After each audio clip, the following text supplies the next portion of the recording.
Jahazi TV. Kumekuwa na changamoto kubwa sana hapa nchini kwa wananchi wetu kukamatiwa pikipiki zao kwa makosa ambayo wakati mwingine ni madogo sana. Unakuta wananchi wetu vijana ambao wanatoka vijijini wanakuja mjini kwa nia njema ya kujipatia huduma, wakati mwingine kununua mbolea, mwingine amekuja kufata dawa na mgonjwa, wengine wanafata changamoto zao za kibiashara waweze kuendelea kiuchumi, lakini wanakamatiwa kwa makosa madogo. Eneo mengi ya vituo vya polisi, Mheshimiwa Spika, hapa nchini unakuta pikipiki zimerundikana pale, zinachakaa, zinaoza. Je, Mheshimiwa Waziri Mkuu, serikali ipo tayari sasa kuandaa utaratibu maalum wa kupitia upya faini hizi ili vijana hawa waweze kurudishiwa pikipiki zao, waweze kuendelea na shughuli zao za kiuchumi, kwenda kuijenga nchi ya Mheshimiwa Rais? Tanzania. Mheshimiwa Spika, ni kweli kumekuwepo na baadhi ya maeneo kuwepo kwa mirundikano ya vyombo vya moto zikiwepo pikipiki ambazo zimekamatwa kwa makosa mbalimbali. Mheshimiwa Spika, tuna mafungu mawili katika jambo lile ambalo Mheshimiwa mbunge amelisema. Vipo vyombo vya moto zikiwepo pikipiki ambazo zimekamatwa kwa ajili ya makosa makubwa ambayo yamehusisha uhalifu wa kutumia silaha ama makosa mengine yanayohitaji chombo husika kushikiliwa kama sehemu ya ushahidi, mfano chombo kilichobeba madawa ya kulevya, chombo kilichobeba wahalifu waliofanya uhalifu wa kutumia silaha, ama chombo ambacho kimeshiriki katika makosa mengine makubwa kama ya ubakaji ama mauaji. Mheshimiwa Spika, kwenye makosa haya ya kundi hili la makosa makubwa tumeweka sheria ya kushikilia vyombo hivyo ili viweze kutumika katika taratibu za kiuchunguzi na za kiushahidi kwa kuzingatia sheria zetu za makosa hayo makubwa. Mheshimiwa Spika, nikubaliane na Mheshimiwa mbunge kwenye upande wa makosa haya madogo madogo.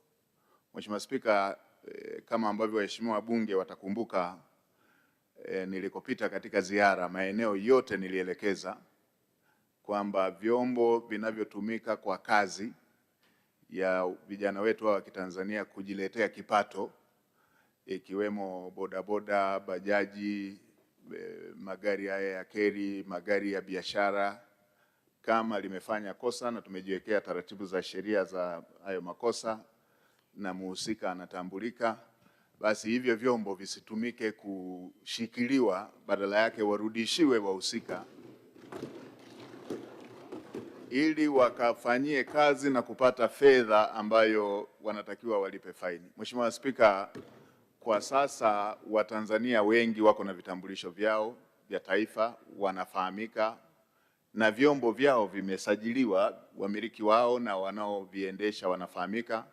Hakuna ulazima wa kushikilia chombo hicho badala ya kujikita kwenye utaratibu ambao tumejiwekea wa faini, na tumeweka muda ambao aliyefanya kosa anapaswa kuwa amelipa. Mheshimiwa Spika, nitumie bunge lako tukufu kuelekeza tena,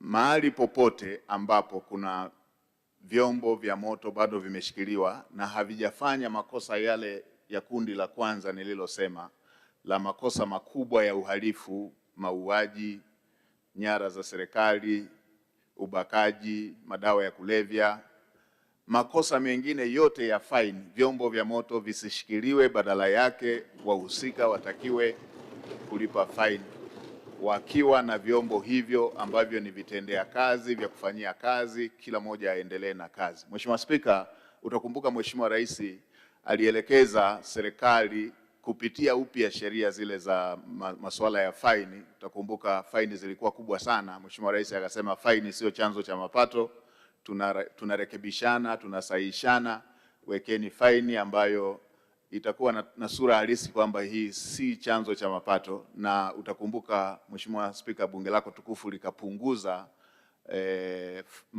faini zile ambazo zilikuwa zinatozwa kwa bodaboda, bajaji na maeneo mengine ili kuweza kuhakikisha kwamba zinakuwa faini zinazoweza kulipika. Mheshimiwa Spika, nitoe rai pia kwa vijana wetu wa Tanzania kutokutumia hii kama fursa ya kufanya makosa. Makosa mengine yanahatarisha uhai wa Tanzania wengine, ikiwemo wale wanaobebwa kama abiria. Kwa tuendelee kuchukua tahadhari tunapotumia vyombo hivyo vya moto, kwa sababu vinatugharimu maisha na sehemu zingine, maeneo mengine vinasababisha ulemavu kwa wananchi, tena wanaotegemewa katika familia zao, ulemavu ambao hautibiki. Jahazi TV.